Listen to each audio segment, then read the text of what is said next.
Assalamu alaikum, everyone.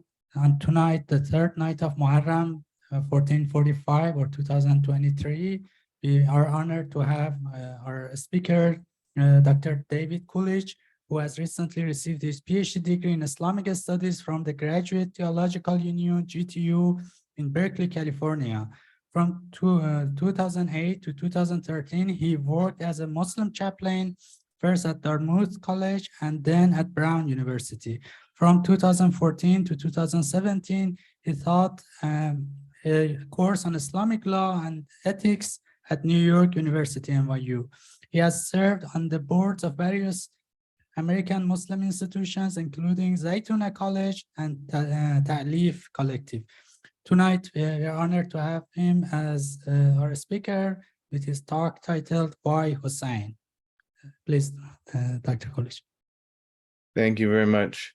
Assalamu alaikum. May peace be upon everyone. Bismillahir Rahmanir Rahim. Alhamdulillahi alladhi allama bil qalam. Allama al-insana ma lam ya'lam. Wa sallallahu ala Muhammadin wa alihi wa sallam. I was asked to recite a poem as well. So this is a poem I wrote entitled Farewell, and afterwards I will give a few words. Salawat ala Muhammad wa ali Muhammad.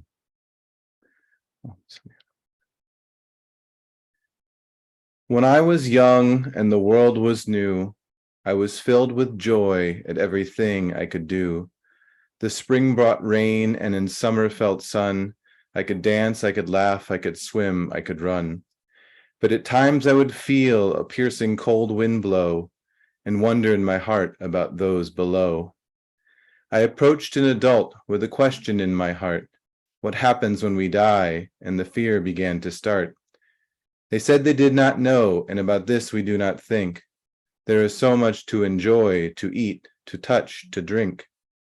But as the years passed, that fear began to creep. In the darkness of the night when you cannot sleep.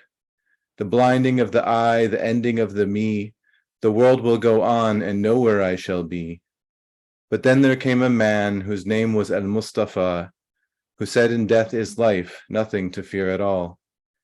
Only one should be feared who gave you life at first, who satisfies your hunger and takes away your thirst. If you walk in his way, you will never be alone.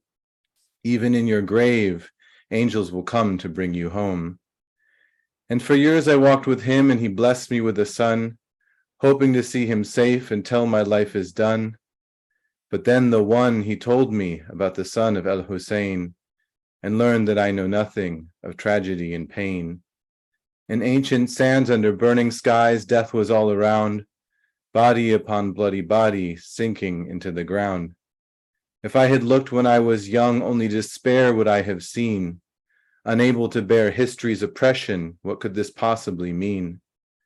But for the sake of truth and justice, this precious one did die, lying in his father's lap, looking into the sky. My grandfather is coming to quench my bitter thirst. Come join us soon, my father, as I take the journey first. To a place beyond sadness, where dreams are reality, manifest by the one who made us and everything you see. The one who crafted imagination in the heights of the human soul. From nothing came all of this and everything we know. But Ali al-Akbar could see something that we cannot, a sacred drop from heaven's rain that brings forth tears that do not stop. For the love of al-Mustafa with trust in the Almighty One, Husayn let his oldest son die, certain that heaven he had won. For this life will end, there is no doubt, and we will all face the final test. But can we watch our little one die, the one we held to our chest? Can we let go of our hopes and dreams and still know that Allah is there? Can we undergo life's crushing trials and still believe He cares? Well, I say to the world and all who will hear, Husayn faced more than we know. Yet he never backed down and never gave up, for he knew where we all will go. It is better to live a moment for God than to spend a lifetime clinging to earth. Better to know one's precious soul, the source of the human's worth. Better to fear justice's wrath and hope in mercy's embrace, to let go of our tight grasp upon this life and seek out our Master's face. to seek for the beauty of a boy who stood tall and made his grandfather proud, the reflection of the greatest of Allah's creation, whose battle cry he shouted out loud. Do you know who I am by the Kaaba's Lord? I am the son of Husayn and Ali. I will strike you down with the sharpest of swords, so come face this young Hashimi. And with that I lost the fear of my youth, a poison that destroys any heart. For the call of Husayn is that we cannot die, even if our bodies are torn apart. The one who made the man you see from a single drop of fluid despised will create me again and make me stand under dark and foreboding skies. The pregnant will forget the child she has, the friend will turn into foe, and the result of our lives will be revealed, the truth of existence we will know. We will see it all with our very eyes, the veil will finally be gone, and on the day we face that test, our tears will help us along. These tears we shed are not in vain, they are our soul longing to be free, yearning for our everlasting home where with our Imam we can be. By the grace and mercy of the One, each of us has a choice, and the best advice I can give to you is to listen for Ali al-Akbar's voice. Listen to him calling you, repeating there is nothing to fear, for my father and I are waiting for you, and the end of the journey is near. Salawat ala Muhammad wa ali Muhammad. Allahumma salli ala. I will put the source of the poem in the chat box. It's my poem. It's on my blog. So I'll just put that real quick since someone asked the question.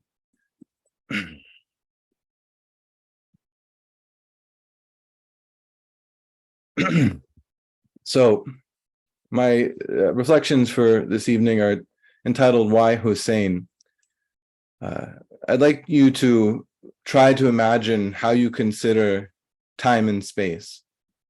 You know, when I close my eyes and I think about time, for example, I think of a timeline going back to the year approximately 3000 BC, which according to, most historians is the beginning of recorded history, meaning it's approximately 5,000 years ago that we actually have writing in terms of the cuneiform tablets from Mesopotamia, Iraq, is the first form of human writing that takes us out of prehistory and into what we call recorded history, and everything that has happened subsequent to then.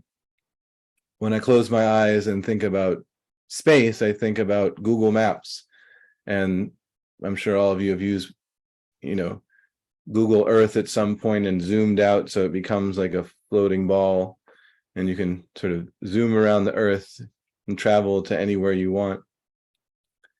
So I think of that as, the stage upon which the narrative of human life is told. And we have, an idea that is encapsulated in many, many different forms in historiography and, people who do PhDs in history, to a certain extent, still in anthropology, although I think it's been challenged more within anthropology, and other forms of thought, comparative philosophy. This idea that, for most of that recorded history, those 5,000 years, human beings were scattered throughout the globe, but they weren't in contact with each other. And so they, developed their own cultural traditions based upon some degree of isolation. And it was because of that when they came into contact with other people, they had to begin a process of trying to make sense out of a new and deeper level of human cultural diversity.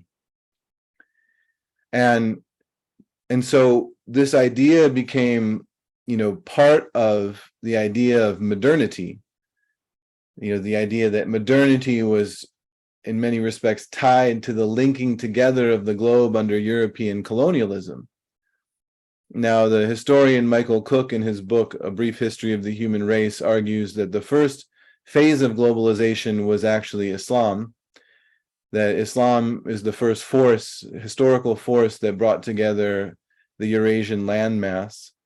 And so that's how you could have somebody like Ibn Battuta, the famous Muslim travel writer, who could travel from Morocco all the way to China and have some degree of cultural continuity along the way so that he could support himself as a qadi, as a Muslim judge. And that people like El-Biruni, the famous Muslim scholar who wrote a book called Kitab al-Hind, the Book of India, where he studied Sanskrit and tried to make sense out of the Barahima, the Brahmin, the scholars of India and their cultural traditions and religious traditions, that, Michael Cook calls him essentially the first anthropologist, the first person who engaged in a systematic study of another culture that he didn't know about, for the first 20, 25 years of his life. And so, that process obviously began before European colonialism, but the standard account of modernity says that it really happened with European colonialism linking together the world. And that's why, for example, we have Greenwich Mean Time based in England. And that's why we have the Gregorian calendar. It's 2023. We're saying it's 1445, but most people say it's 2023. And one could give many other examples of this. But so encapsulated in that idea is this idea that, essentially, according to different people, different thinkers, that those isolated traditions, don't represent something universal, but they really represent the heritage of a particular people. And, to a certain extent, I think we see an acceptance of that mentality in the Shia community. I mean, mashallah, one of the blessings of being a Muslim in the United States is you get to experience many different communities, Iraqi communities, Iranian communities, Pakistani Shia communities, and so on. And then Sunni communities of different stripes as well. Right? So the place where I attend Majlis of Imam Husayn, Seba, the Shia Association of the Bay Area, we have 4 concurrent majalis, one in English, one in Urdu, one in Farsi, one in Arabic. And you just choose which room. Everybody prays the salah together, obviously in Arabic, and then everyone goes to the room where they feel most comfortable, which I think is a wonderful and beautiful example of unity and diversity. I think actually the only other masjid that does it like this that I'm aware of is the Khoi Center in New York City. And I think that of all my experiences in almost 25 years of being a Muslim in the United States of America, those are the 2 best examples of unity and diversity I have seen in the American Muslim community, mashallah. Because it's a voluntary thing, right? We obviously often have a great diversity on a college campus, but that is not necessarily planned, right? It's just sort of, we're all together. You're studying computer science, I'm studying English literature, and we're all Muslim. Let's try and make it work. But in these 2 centers, it's a very intentional attempt to represent the 3 dominant historical traditions linguistically of the remembrance of Imam Husayn alayhi salam, and then also make space for this emerging English language tradition. But what we fail to sometimes, think about is this question of why Husayn. But yes, we have this enormous diversity. Yes, it speaks to many different people. But why do we see it as universal? Why do we conceptualize it as relevant for a transcultural human project so that people who speak Arabic as their native language and people who speak Urdu as their native language and people who speak Farsi as their native language and people who speak English as their native language and so on and so forth, that they can all participate in this? Well, I don't have, the answer. Really, these short reflections are to help you, think about it and to hopefully provoke some thoughts, and just share with you some of my ruminations on this question. Because to be very blunt, I have to ask myself that question all the time. Why Husayn? Why, out of all the figures in the history of humanity, do I center Imam Husayn? Why don't I center Chairman Mao? Why don't I center the Christian version of the Prophet Jesus alayhi salam? Why don't I center Sri Ramakrishna, the famous 19th century Hindu mystic. Why don't I center Sam Harris and Daniel Dennett, are two of the more famous new atheist ideologues. Why do I center Imam al-Husayn? Well, obviously, from the poem that I wrote, you can see that there's an element that is very personal. And so I'll begin with that, which is the sort of existentialist, modern fear of death and suffering. Many historians and intellectuals have commented on the idea that as Christianity receded as a dominant social force in Europe, and then also to a certain extent in America, although everybody knows that America is generally more religious than Europe amongst Christians, as Christianity receded as a dominant social force, in its place became sort of at least two major trends. One, which was a sort of great sense of liberation. Now we don't, not under the church anymore. Now we're not under the sort of false interpretations of history anymore. Now we're free to experiment and to begin new ways of living, as human beings. And, there was a great deal of excitement and hope that was attendant to that phenomenon, much of which was decimated by World War I and World War II, which people didn't see coming, and which were really built on modern ideologies and modern technology more than anything else. And so,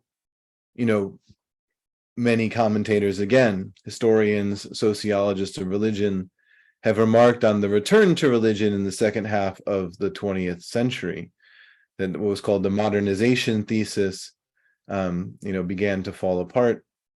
This idea that every society was sort of on a similar universal track towards, secular, democratic, liberal, capitalist, and post-Enlightenment modernity. And as, different waves of religiosity emerged, the most striking of which was clearly the Islamic Revolution in Iran, many commentators realized that they had missed something profound about the nature of the world and perhaps projected their own Euro-American biases upon the rest of the world. Now, obviously, I think that the victory of the Taliban over the United States Armed Forces and their coalition allies is also a manifestation of that. When that conflict began, although people like me said, hey, listen, if you know the history of Afghanistan, this isn't going to turn out well, but nobody listens to me in the United States of America, so I wouldn't have advised either the invasion of Afghanistan or Iraq, but I didn't have the ear of the President of the United States at that time, nor do I now. But for those who believe that, American military was the greatest military in the history of humanity, in terms, not morally speaking, but in terms of their technological capabilities and abilities to destroy and kill, inflict, violence all over the world simultaneously. The most powerful military in human history was obviously going to destroy these people living in mountains and caves. But 20 years later, we see how false that narrative was. And so, this return to religion is something that took, many commentators in Euro-America by surprise. But, many people have criticized it as, just simply looking for what some will call re-enchantment. That looking for a world that, has been stripped of meaning and trying to replace it with meaning that is not actually there. Now, I think obviously that is, a powerful critique that needs to be taken seriously by those who, spend their lives thinking about these things like me, as opposed to doing something practical, like, electrical engineering or something like that. But the point is that every single human being ultimately has to make choices. This is the great insight of Allama Tabatabai, rahmatullahi alayhi, may Allah have mercy on him. He, in many of his writings, that he pointed out that the Arabic conception of the word deen, which is translated into English as religion, isn't religion as we think about it in religion. It is actually something far more universal and profound. It is related to the debt, the dain that we are under for having existed, that we were given these bodies, we are given these minds, We are given time and space in the planet Earth on which to enact our will and to use our intellect.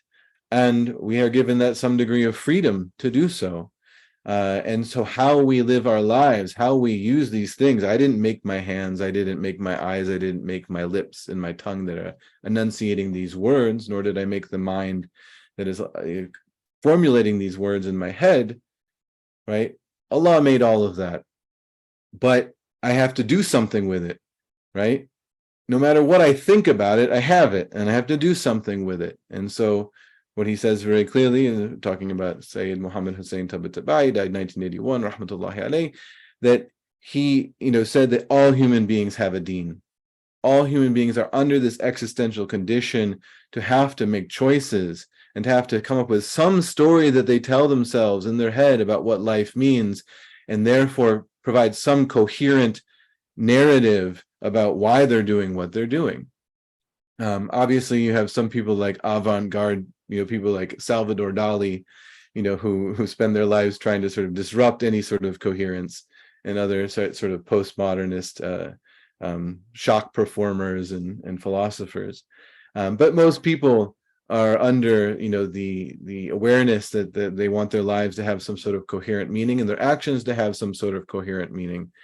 And what we do is a reflection of what we believe, and we sort of categorize people according to essentially what they do, right? So you see somebody standing and bowing and making prostration towards the city of Mecca, that's a Muslim, right? They're choose to face the Qibla. Ahlul Qibla was, a famous statement found in many prophetic hadith. The people of the Qibla, the people that face in that particular direction when they pray. Nobody else faces Mecca except Muslims. And that became a standard. You don't have to know anything about what's going on in their mind and their heart. But if they stand and bow, and every madhab in the history of Islam has always said, stand, bow, stand, two sajdas, repeat, even though they may differ about, other aspects about how you pray, they've always, agreed upon that. And so, you from their outward behavior, you can see something about what their inward belief is. And ultimately, Allah is the judge of their inward state, right? And that's why, to a certain extent, as, for example, the scholar Omar Farooq Abdullah said in a book, in the Cambridge Companion to Classical Islamic Theology, his article there, he calls Islam a nomocratic religion that has always put a sort of preeminent place upon the nomos, upon the law, upon the outward criterion of inclusion in the community. And that's why the fuqaha, the jurists, have always, not always, but historically been the sort of dominant social class amongst the Muslim intellectuals. And even I talk to my friends who are ulama, and they say 90% of what people ask them is, I did this in my prayer, is my prayer valid or not? Like, I want to give my khums or my zakat, how do I do it? Right? Most people in truth are not interested in higher level philosophy and mysticism and things like that. So that being the case, modern human beings have struggled to articulate what their deen is. In my case, for example, before I was Muslim, I was part of a punk rock movement called Straight Edge. It started, in the 1980s. And the basic premise of it was that, punk rock before that, coming out of the UK, then coming to America, had been very much about, sort of challenging all forms of order and discipline and authority. And Straight Edge was a sort of reaction to that, where people said, we're going to play this loud and fast music, and we're going to jump around with all of our testosterone coursing through our bodies, but we're not going to drink alcohol, we're not going to do drugs, and we're not going to smoke. And then eventually, many of those people also became vegetarians. And it was a sort of new philosophy within the Euro-American punk rock community. And I was very influenced by that in high school. And as I got older and I started, had a more sophisticated understanding of the phenomenon of religion amongst human beings, and as I became convinced of the correctness of Allama Tabataba'i's viewpoint, which, just to be clear, I think it can be compatible with Western thinkers like Pierre Bourdieu and William James in some of their works. but that's for a whole nother conversation at the graduate level. That these behaviors that I was exhibiting were precisely what Allama Tabatabai was talking about. That I had this sort of belief structure in my head, and they influenced my behavior out in the world. And that gave me my first taste of religion, even though it wasn't religion. It was just a musical subculture. And from my experience, from the sociology of American music subcultures, punk rock, hardcore, metal, goth, all these things, I still use that level of analysis when dealing with religious communities, because it's the same sort of human what we call the human condition, or the existential reality of being a human on earth, that is at play there, and the psychology and the limits of any one individual's ability to link up with other individuals in some process of solidarity, while at the same time retaining the autonomy of their own body, right? All of this is religion, even though it doesn't, have a God attached to it. But then, as is the case with many of my generation, some of these, secular ideologies were just, there's not much there. They get you inspired for a few years, but they lead to deeper questioning and deeper search for meaning. And when we come to the Battle of Karbala, I would contend that there is no other widely remembered and theologized and sacralized historical example of great human tragedy and suffering, yet mixed with hope in the future, quite like, Ashura.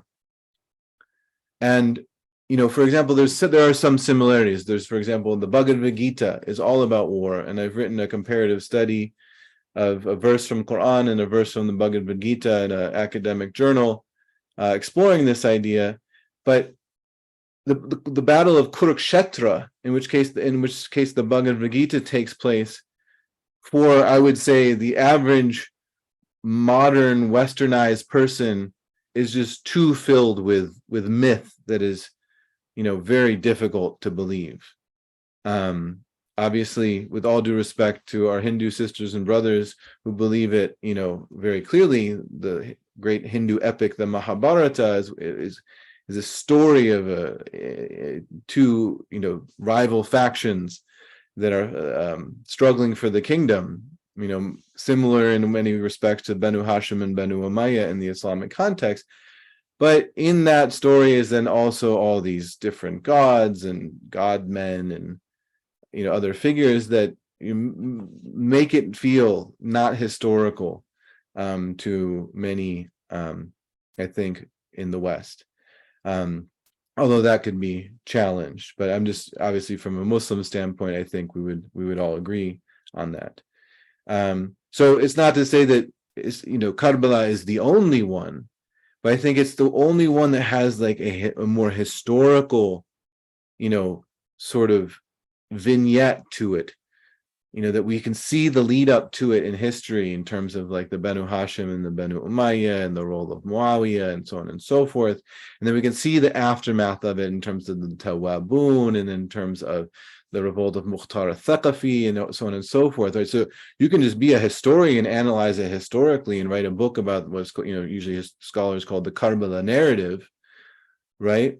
But at the same time, it can be, mythologized, and it can be sacralized in the sense of that we can draw out the spiritual meanings from it, and clearly have been able to do so for hundreds and hundreds of years in varying cultural contexts. And as somebody who, had been Muslim for 15 years, first coming to this narrative, it was like a revelation, not like, wahi, just to be clear, but it was just, there was so much there that spoke to me so deeply and gave me a coherent understanding of my faith and how it related to my own deepest existential questions. And one could say, well, those things are already there in Islam. It's in the Quran and it's in the Sunni Hadith literature. Yeah, my becoming someone who centers the Karbala narrative doesn't discount all the rest of Islam.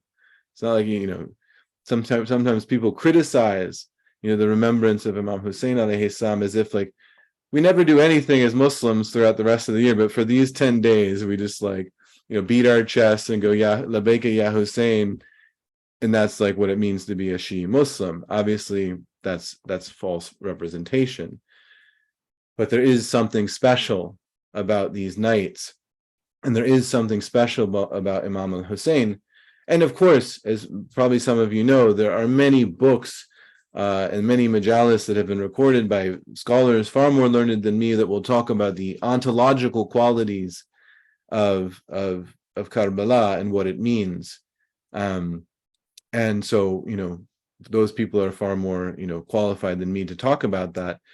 But that poem that I wrote at the beginning really encapsulates something absolutely fundamental about my own existential experience. And to be able to sort of say that a person far, far better than me suffered far, far worse than I could ever suffer, and yet still had hope and still believed in this promise of heaven, that is something priceless. Because I know with absolute historical certainty that it happened. I know that Imam Hussein was there at Karbala. I know that Omar ibn Saad was on the other side. Yeah, and there may be certain parts of the majalis that sometimes I question historically. That's not the point. The point is that the core of the narrative I know is true. And from that narrative, we can bring out the elements of the story that make so much to us. So that poem was an amalgamation of so many things I've heard about the story of Ali al-Akbar in, the majalis of Imam Hussein, and put into my own, sort of Western, white American male idiom. So I think that also relates to another aspect that I wanted to touch on, which is, I sort of very briefly did, but this, that if we look at the history of human religion, the great divide is the Abrahamic faiths and the Eastern faiths. So essentially Islam and Christianity on one side and Hinduism and Buddhism on the other side. And one of the things that's truly evocative about the story of Karbala is that it only has its deep meaning in the singular personalities that were at play in Karbala, right? So Imam Husayn, Zainab, other people, that we constantly remember on these nights. And the the fact of the matter is that when we imagine, the final end of these people, we imagine their transition to another realm, right? Their victory, their spiritual victory, is an ultimate victory. And it's a victory that is collective, right? And it is human. Now, why is all of that important? Well, one is because in the Western tradition, the great story that parallels it is obviously the story of the crucifixion of Jesus, alayhi salam, peace be upon him. And Professor Mahmoud Ayub has written, many things about this. For example, he has a very nice article called Martyrdom in Christianity and Islam that explores this. But in the case of Christianity, it is the story of the early Christian martyrs suffering under Roman persecution that becomes one of the core bases of the Christian tradition. In that particular instance, it's one of complete and non-political, confrontation with the authorities. It's just a witnessing to the truth of Christianity, in the truth of Christian theology in particular, in the face of the worldly authority. But in the case of Imam Hussein, of course, the story is very much what we would put under the rubric of political activism or social justice. And so within, the Western or Abrahamic traditions, Imam Hussein's story has so much of the evocative power of the Christian tradition of martyrdom, obviously beginning with, the story of Jesus in the Bible, even though, we will contest aspects to that story, but just, for the sake of Christianity's self-understanding, that we will, contest that understanding, but then we also recognize that the power of that idea of confronting death and sufferings, so boldly, right? But for us, it's one that is not passive in the sense of just passive acceptance of the worldly authority. But Imam Husayn and all of the ashab, on Ashura, they fight, right? They go down fighting. And if we look in the Western tradition, we find that this actually becomes probably the more dominant norm of like a life well lived, right? The passive acceptance of suffering has become quite passé. Perhaps, hundreds of years ago it was different, but I'd say now, growing up, you want the person who goes out in a blaze of glory. And we have that in Imam Husayn, but then it has the elements of Christianity, which I think have been one of the great sources of its spiritual power throughout human history. And then in contrast to the Eastern traditions, I'll just go again to the example of the Bhagavad Gita in the interest of time. In the Eastern traditions, we have the story of the Battle of Kurukshetra, for example, that I mentioned before. There's this sort of set piece for the Bhagavad Gita. But as I said before, the story is not really relevant. It's not really relatable to our modern experience. There's so many fantastical happenings on that day that just are nothing like, we can identify with as regular human beings. And then in addition, and according to classical Hindu tradition, that battle happened 5,000 years ago and was the last great battle for Dharma, for, righteousness. Dharma is a complex term, but in this context, it means sort of righteousness. And the idea is that now the world is so fallen, probably better to be pacifistic and monastic if you truly want spiritual, enlightenment. And it's a whole complex thing that, one could get into. But the point is that, when we look at, the two other largest traditions in the world that vie for, that are pre-modern traditions, religious traditions, but then are still powerful in the modern world, they are Christianity and Hinduism. And both of them historically have had this monastic ideal. And, this idea of complete withdrawal from the world for self-purification. Whereas in our tradition, we have this activist mentality, which of course was exemplified by the Prophet sallallahu alaihi wasallam. But, that's a story of victory upon victory. The power of the story of Imam Husayn is that it helps us to understand the death and the suffering that seems to be pointless if you can't look at it through the eyes of faith. If you can't look at it through the eyes of faith in al-akhirah, if you can't look at it through the eyes of the faith of the Quran, which so evocatively repeats the idea that we will be recreated again after our deaths for another experience, another go-around as embodied beings who witness the majesty and the beauty of Allah in all of His creation and all of the realms. So with that, I've run out of time, but I hope that those two concepts will be something that you will think about and reflect upon. This idea of, so what about Imam Husayn alayhi salam bridges the East and West and then takes the best from the East and West? And then what about Imam Husayn alayhi salam and the story of Karbala, the Karbala narrative? How does it address the existential anomie and rootlessness of modernity and post-modernity? Because I will just offer myself up as, yes, I'm a unique case on some respects. There's not a lot of other people in the United States of America who are a white guy who grew up and didn't even know what Allah and Muhammad was, but have done ziyarah to Imam Husayn in Iraq. I grew up in a neighborhood where Donald Rumsfeld grew up, and I was in a debutante ball when I was younger, and the girl I was assigned to be her escort ended up as the chief of staff of Dick Cheney. And I went to a high school where my classmate ended up, being someone who fought with the Marines in the Battle of Najaf and then became a congressman.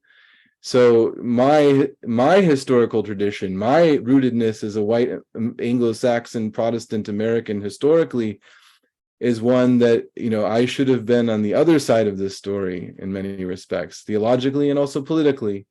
But Allah had different plans, and I hope that my life can have some benefit to my people and show that Imam Husayn alayhi salam is for them too. And that hopefully, whether it's my intellectual writings or words or my poems or something else, that it can help bridge the gap between East and West, because I truly believe that Imam Husayn alayhi salam is for all human beings. Thank you so much. Salawat ala Muhammad wa ali Muhammad. Allahumma salli ala Muhammad wa ala Muhammad wa ajil farajahum. Thank you so much, Dr. Coolidge, Ustaz David, if I may. It was a great talk, both scholarly and anecdotal. We are reaching the prayer time, so I have a short question. You can have expanded answer. So on the moving from the scholar side to the anecdotal part of your talk, you said that 10 years ago you kind of became to know Imam Husayn. Last year you partially touched upon that story. Just wondering if you want to say to our audience, you want to expand on it, what was the encounter? Was it like a more on the socio-political activism, or it was like a vision that you said for, I don't know, whatever you want to say, what your story on that side 10 years ago? To make a long story short, I definitely felt an affinity for Imam Husayn before this, but to me it was really the majalis of Imam Husayn that was the moment when I felt that I really started to understand Husayn at a deeper level. And I say that as someone who 10 years later feel that I still on a journey of discovery to understand more about Imam Husayn and all of the people around him, the family and the companions of Imam Husayn, both intellectually and spiritually and ethically and so on and so forth. And so I go to the majalis of Imam Husayn for that purpose. I read for that purpose, and then I also do ziyarah for that purpose. My mentality is that whatever is going to get me there is what matters. Just as like before I was Muslim, I was like, well, maybe God has spoken to humanity, so why don't I read a book about it? And so I read the Bible and the Bhagavad Gita and the Quran. I was like, Quran seems like the right one. Similar with Imam Husayn. Like, I'm open to anybody talking about Imam al-Husayn alayhi salam, listening to them and following their lead on it. But what I have found is that those who commemorate Imam Husayn in the first 10 nights of Muharram, and they cry and they express their passion and they relate the ahadith of the Ahlul Bayt, the family of the Prophet alayhim salam, I've found nothing like it. And that is where I've learned the most about Imam Husayn. So tonight I will be going back to the Shia Association of the Bay Area because I want to.